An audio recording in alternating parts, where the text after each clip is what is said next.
Hello students, welcome back to my channel. So आज का जो वीडियो है उसमें हम करेंगे प्रोनाउंस के ही कुछ रूल्स कि हम प्रोनाउंस को किस तरीके से अरेंज कर सकते हैं। और आज हम स्पेशली करेंगे जो हमारा नॉमिनेटिव केस था। हमने कल 4 तरीके के केसेस पढ़े थे, तो आज हम सिर्फ बात करेंगे नॉमिनेटिव केस की।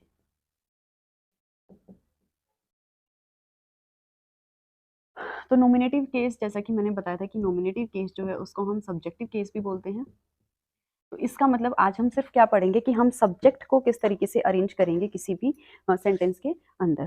तो उसके लिए पहला हमारा जो पॉइंट रहेगा या पहला हमारा जो रूल रहेगा वो हमें क्या कहता है कि किसी भी सेंटेंस में सब्जेक्ट जो है उसको हम नॉमिनेटिव केस की तरह हम यूज करते हैं। जैसे सब्जेक्ट्स के लिए हम क्या क्या यूज करते हैं?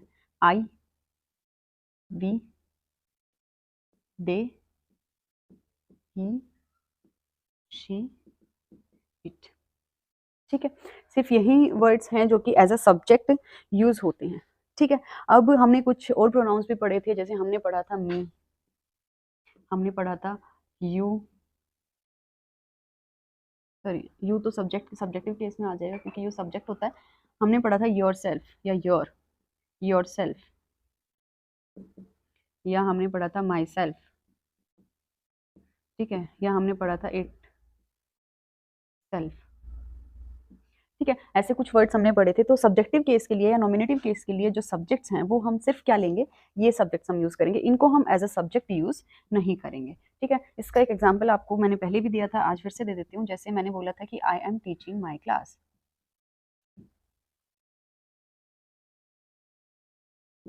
ये एक सेंटेंस हमने लिया था, तो इसमें हमने सब्जेक्ट जो है वो क्या लिया है, आई। मतलब नॉमिनेटिव केस हमारा इस पूरे सेंटेंस के अंदर क्या है, आई। हम इस आई की जगह मी यूज नहीं कर सकते, हम यहाँ माई सेल्फ यूज नहीं कर सकते, हम यहाँ ऐसा कोई भी वर्ड जो है वो यूज नहीं कर सकते जो कि एज अ सब्जेक्टिव केस काम नहीं कर रहा। तो यहाँ पर हम कौन से वर्ड्स लेंगे, सब्जेक्ट के अंदर हम कौन से वर्ड लेंगे जो सब्जेक्टिव केस के अंदर आते हैं।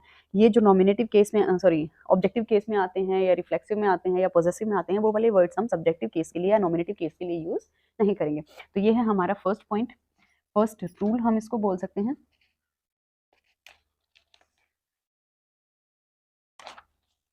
ऐसे ही आप और भी एग्जाम्पल जो है वो ले सकते हैं। जैसे एक और एग्जाम्पल मैं आपको दे देती हूँ, ही विल प्ले फुटबॉल। तो अब यहाँ पर हमारा नॉमिनेटिव केस क्या है या सब्जेक्टिव केस हमारा क्या है, ही। अब ही की जगह हम हिज तो नहीं लिख सकते, हम हिम तो नहीं लिख सकते, या हम हिमसेल्फ तो नहीं लिख सकते। ये चीजें तो हम नहीं लिख सकते ना। ठीक है, तो सब्जेक्टिव केस की जहां बात होगी या नॉमिनेटिव केस की जहां बात होगी वहां सिर्फ नॉमिनेटिव केस के वर्ड्स ही यूज होंगे, कोई और केस के वर्ड वहां पर यूज नहीं होंगे। ठीक है,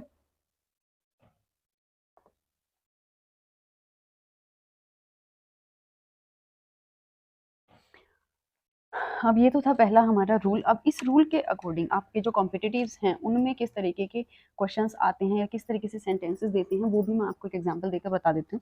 जैसे हमें एक एग्जांपल दिया गया कि रुस्तम, ठीक है, एंड, ये हो गया हमारा ए पार्ट, स्लैश, उसके बाद दिया माई सेल्फ, सो, ये हो गया हमारा बी पार्ट, थर्ड हो गया द पिक्चर, ये हो गया हमारा सी पार्ट, और डी पार्ट में आ गया नो एरर। ठीक है, अब देखो इस तरीके का आपको क्वेश्चन दे देंगे और इसमें बोलेंगे कि जिस भी ऑप्शन में हमारा एरर है, जिस भी पार्ट में एरर है, तो वो पार्ट आप टिक कर सकते हैं। ठीक है, तो अब देखिए अभी अभी हमने क्या पढ़ा कि सब्जेक्टिव केस जो होगा उसमें हम इन वर्ड्स का यूज करेंगे, नॉमिनेटिव केस के वर्ड्स का यूज करेंगे, बाकी किसी भी केस का वर्ड जो है हम वहां पर यूज नहीं करेंगे। तो यहाँ पर हमारा सब्जेक्ट क्या है, रुस्तम एंड माई सेल्फ, यही है हमारा सब्जेक्ट। ठीक है, क्योंकि इन दोनों के बारे में ही बात हो रही है कि ये दोनों ने जो है पिक्चर देखी थी। ठीक है, तो यहाँ पर रुस्तम तो ठीक है, नाम दे रखा है। माई सेल्फ हमारा किसके अंदर आ जाता है, रिफ्लेक्सिव केस के अंदर आ जाता है। तो रिफ्लेक्सिव केस को हम नॉमिनेटिव केस में यूज थोड़ी कर सकते हैं। तो हमारा जो एरर है वो किसके अंदर है, बी पार्ट के अंदर। तो इस तरीके से आपको क्वेश्चंस जो हैं वो कॉम्पिटेटिव में दिए जाएंगे।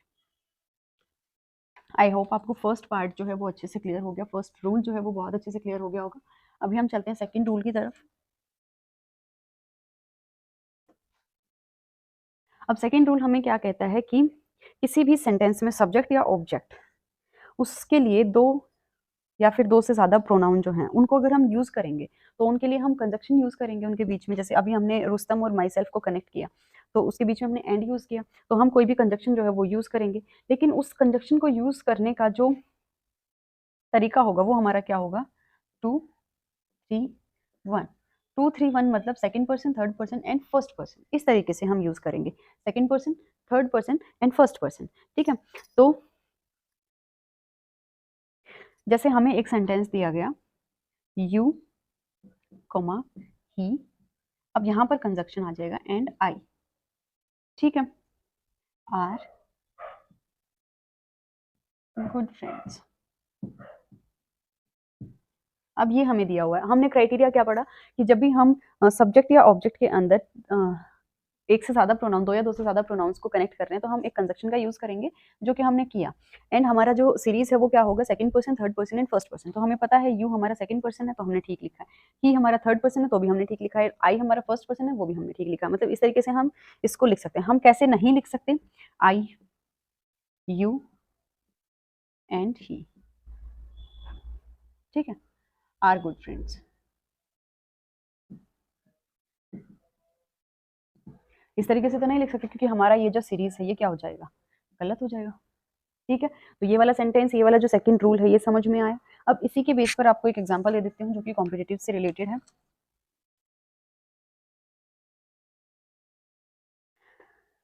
तो जैसे हमें एक एग्जांपल दिया हुआ है, he comma you and I, ये है हमारा a part, slash will solve, ये है हमारा बी पार्ट, दिस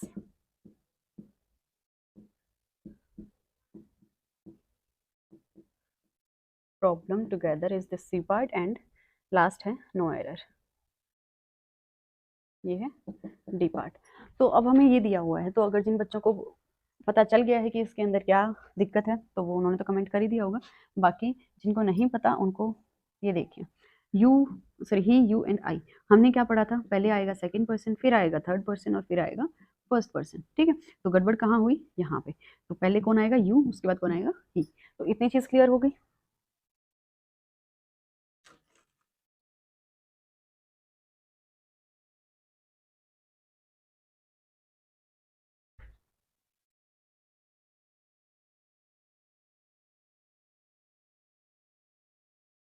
अब नेक्स्ट जो रूल है वो हमें क्या कहता है कि अगर पर्सनल प्रोनाउन का यूज एक साथ होता है और जो भी पर्सनल प्रोनाउन हम यूज कर रहे हैं उन पर्सनल प्रोनाउन ने कोई गलत काम किया, किसी हम बैड पर्पज के लिए या फिर बैड सेंस के अंदर हम यूज कर रहे हैं पर्सनल प्रोनाउंस को, तो उनका जो रूल है वो क्या रहेगा, 1 2 3, मतलब फर्स्ट पर्सन, सेकंड पर्सन और थर्ड पर्सन। सिर्फ कब, जब हम कोई ऑफेंसिव सेंस में हम उनको यूज कर रहे हैं, कोई बैड सेंस में हम यूज कर रहे हैं तो। जैसे जैसे एक सेंटेंस है, I you and he, I you and he are thieves.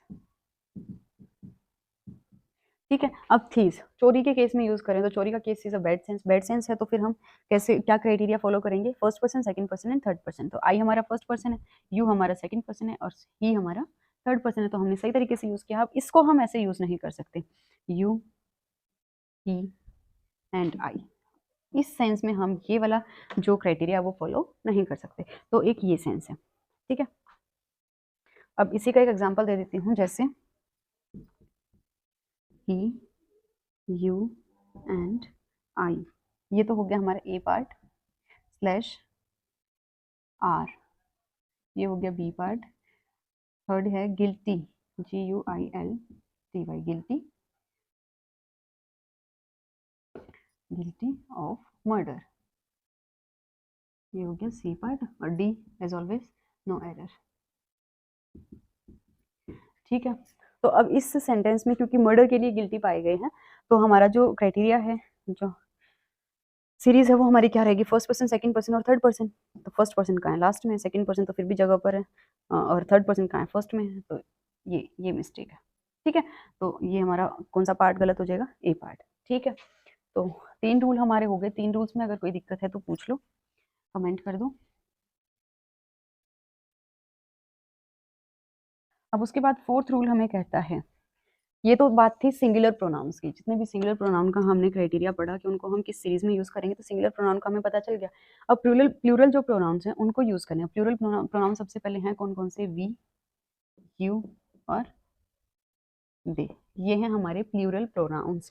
ठीक है, प्लूरल को यूज करने का तरीका क्या है? First person, second person and third person, इस तरीके से हम यूज करेंगे। ठीक है, जैसे वी, यू एंड दे।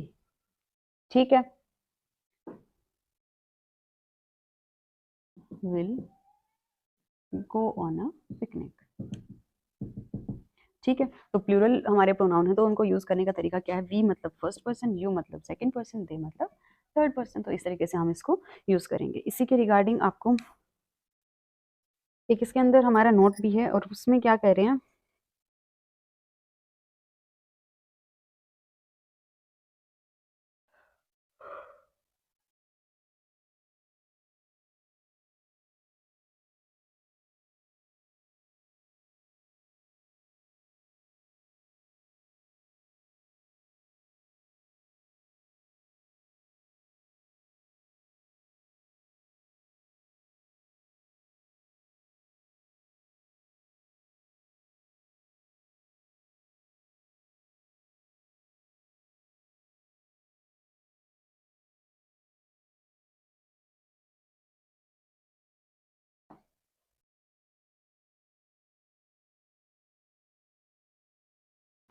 अब देखो एक छोटी सी चीज क्या है इसके अंदर, कि अगर एक फॉर्म है हमारी वर्ब की बी, जिसको हम कंटिन्यूअस में इज मार लेते हैं, और इसकी जो सेकंड फॉर्म होती है वो होती है वॉज, और प्लूरल के लिए हम लेते हैं वर, एंड इसकी जो थर्ड फॉर्म है वो होती है बीन। ठीक है, तो अब क्या कहना चाह रहा है कि अगर कोई भी हमारा सेंटेंस है और उस सेंटेंस के अंदर हमारी बी की कोई भी फॉर्म यूज हो रही है, और बी की फॉर्म से पहले अगर हमारा नॉमिनेटिव केस यूज हो रहा है, तो बी की फॉर्म के बाद भी हमारा जो केस है वो क्या रहेगा? नॉमिनेटिव केस रहेगा, वो ऑब्जेक्टिव केस नहीं होगा। ठीक है, अब कैसे होगा वो मैं आपको बता देती हूँ। इसका एग्जाम्पल दूंगी तो चीजें क्लियर हो जाएंगी। जैसे हमने एग्जाम्पल लिया इट इज, अब यहाँ पर आप मी लिखोगे या आई, ये बता रहा था इस पॉइंट के अंदर कि जो हमारा बीच में बी की जो भी फॉर्म यूज होएगी, तो वहां पर हम अगर उससे पहले हमारा नॉमिनेटिव केस यूज हुआ है तो बाद में भी हम नॉमिनेटिव केस ही यूज करेंगे, सब्जेक्ट ये ऑब्जेक्टिव केस यूज नहीं करेंगे। ठीक है, तो हमारा सेंटेंस क्या रहेगा? It is I. ठीक है, अब ऐसे ही एक एग्जाम्पल आपको कॉम्पिटेटिव से दे देती हूँ ताकि चीजें ज्यादा क्लियर हो जाएं। जैसे हमें दिया हुआ है इफ आई वर हिम। ठीक है, आई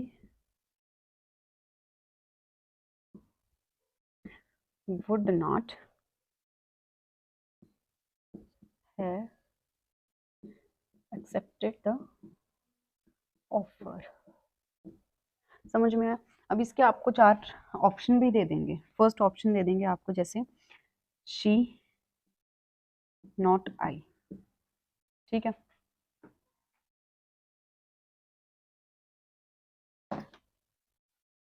तो इसके 4 ऑप्शन आपको क्या दे देंगे? फर्स्ट ऑप्शन देंगे इफ आई वॉज हिम। ठीक है, बी ऑप्शन आपको दे देंगे if I were he. C option आपको दे देंगे इफ आई हैड ही, या फिर डी ऑप्शन आपको दे देंगे कि इसके अंदर किसी इम्प्रूवमेंट की ज़रूरत नहीं है। ठीक है, तो हमने क्या पढ़ा? हमने ये पढ़ा कि अगर बीच में बी की कोई भी फॉर्म है और उससे पहले अगर नॉमिनेटिव केस का यूज हो रहा है, तो बाद में भी हमारा केस ऑब्जेक्टिव ना होकर क्या रहेगा? नॉमिनेटिव ही रहेगा। तो यहाँ पर सब्जेक्ट ऑब्जेक्टिव केस का यूज हो रहा है, लेकिन केस आना क्या चाहिए? सब्जेक्टिव केस आना चाहिए। तो आई का सब्जेक्टिव केस क्या होता है? या तो ही होगा या शी होगा, दो ही केस हो सकते हैं। तो if I was him, him तो हमारा फिर से क्या कहते हैं हम, ऑब्जेक्टिव केस हो जाएगा। ठीक है।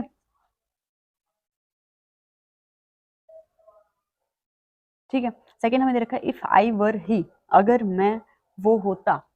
ठीक है, तो सब्जेक्टिव केस यहाँ पर क्या है ही, तो सेकंड जो बी ऑप्शन है वो हमारा क्या हो जाएगा, करेक्ट हो जाएगा। तो इस तरीके से आपको ये करना, आई थिंक आपको ये क्लियर हो गया होगा। अगर नहीं क्लियर हुआ है तो आप कमेंट सेक्शन में कमेंट कर दीजिए। देखो अब एक चीज क्या है कि यहाँ तो हमने पढ़ा कि जो बी है उसका फॉर्म एज अ वर्ब की तरह यूज हम उसको कर रहे हैं, ठीक है।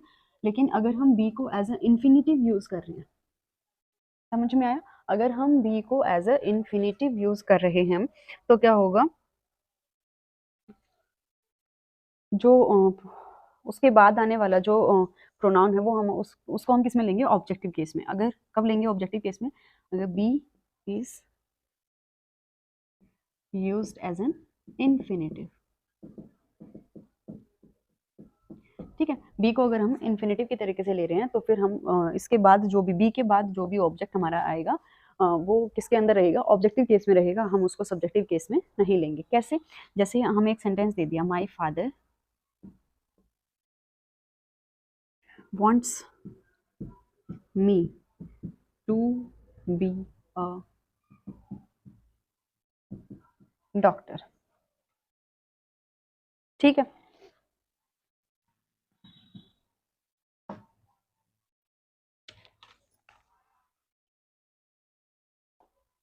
अब देखो इस सेंटेंस में ध्यान देने वाली चीज क्या है कि जो बी है उसका यूज मी के लिए हुआ है, ना कि माई फादर के लिए। चीजों को समझ रहे हो, ठीक है।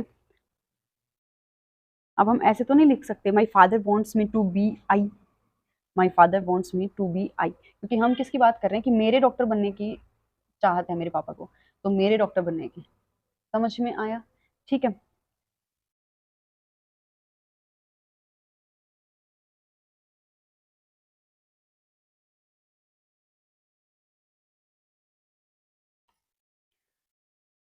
अब उसके बाद नेक्स्ट हमारा जो रूल है वो हमें क्या कहता है, रूल नंबर 6। तो ये हमें कहता है कि कोई भी व्यक्ति जो है वो पर्सनल प्रोनाउन की फॉर्म में है, ठीक है, तो उसकी तुलना, अगर हम उसकी तुलना किसी से कर रहे हैं, हम वर्ड्स यूज कर रहे हैं तुलना करने के लिए, एज या देन, ठीक है, इस तरीके के अगर हम वर्ड्स यूज कर रहे हैं तो नॉमिनेटिव केस में ही होना चाहिए ये सब। कैसे, जैसे हमने एक सेंटेंस लिया, you play better than I. ठीक है, ये चीज हमने क्या बोला कि अगर हम किसी की तुलना कर रहे हैं और बीच में हमारा तुलना करने के लिए जो वर्ड है वो यूज हो रहा है देन या फिर एज या फिर सो एज, ठीक है, तो वहां पर हम जो ऑब्जेक्टिव केस है वहां पर भी हम क्या लेंगे, नॉमिनेटिव केस का यूज करेंगे। समझ में आया, you play better than I, तुम मुझसे बेहतर खेलते हो, मैं जैसा खेलता हूँ तुम उससे बेहतर खेलते हो, ठीक है, you play better than I. ठीक है, अगर इसकी जगह हम लिखेंगे you play better than me तो वो गलत सेंटेंस हो जाए। अब जैसे एक कॉम्पिटेटिव का एग्जाम्पल दे देती हूँ, ही इज, ये है फर्स्ट, ठीक है, fatter than me.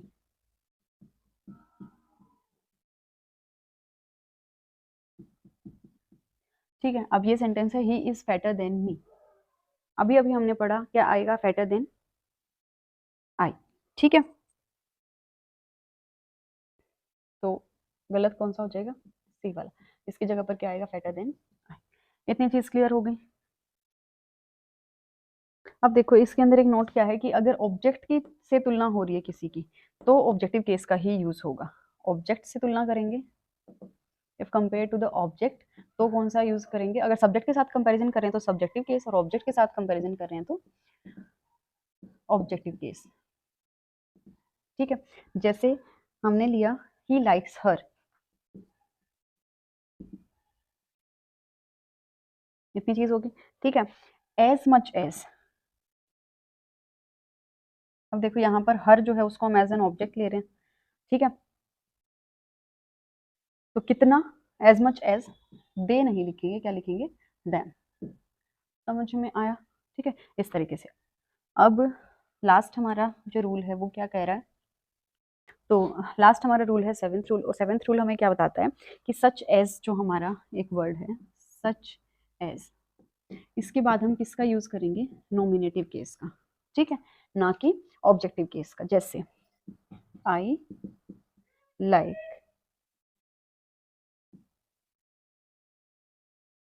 Such a man as he, हमने यहाँ पर हिज नहीं लिखा, हिम नहीं लिखा, हमने क्या लिखा, he. I like such a man as he, such as के बाद हमने क्या यूज किया, नॉमिनेटिव केस यूज किया, ना कि ऑब्जेक्टिव केस। एक और एग्जांपल इसका ले लेते हैं, जैसे आई हैव नो लाइकिंग्स,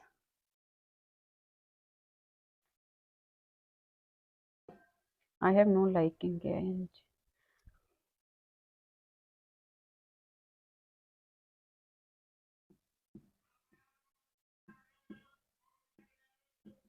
ठीक है। तो यहाँ पर भी हमने क्या लिखा, I have no liking for such a man as he, ठीक है। तो यहाँ पर भी हमने क्या किया, सच एज के बाद हमने किसका यूज किया, नॉमिनेटिव केस का यूज किया, ना कि ऑब्जेक्टिव केस का। तो ये थे हमारे आज के कुछ रूल्स जो कि सब्जेक्टिव और नॉमिनेटिव केस से रिलेटेड थे। तो होप आपको सारे के सारे रूल्स जो है वो क्लियर हो गए होंगे। अगर कोई रूल आपको क्लियर नहीं हुआ, कोई चीज़ कहीं पर छूट गई है, तो उसके लिए आप कमेंट सेक्शन में कमेंट कर दीजिए। एंड जो नेक्स्ट वीडियो होगी उसमें हम करेंगे ऑब्जेक्टिव केस के रूल्स, उसके बाद हम करेंगे रिफ्लेक्सिव केस के, फिर हम करेंगे पॉजेसिव केस के। तो इस तरीके से सब रूल्स जो हैं वो आपको कॉम्पिटिटिव्स के एग्जाम्पल्स के साथ मैं आपको करवाती रहूँगी। एंड कहीं आपको कोई दिक्कत आती है तो कमेंट सेक्शन में कमेंट कर दीजिए। तो आज की वीडियो के लिए इतना ही, मिलते हैं आपसे अगले वीडियो में नए कंटेंट के साथ। तो तब तक के लिए तैयारी करते रहिए, पढ़ते रहिए। All the best.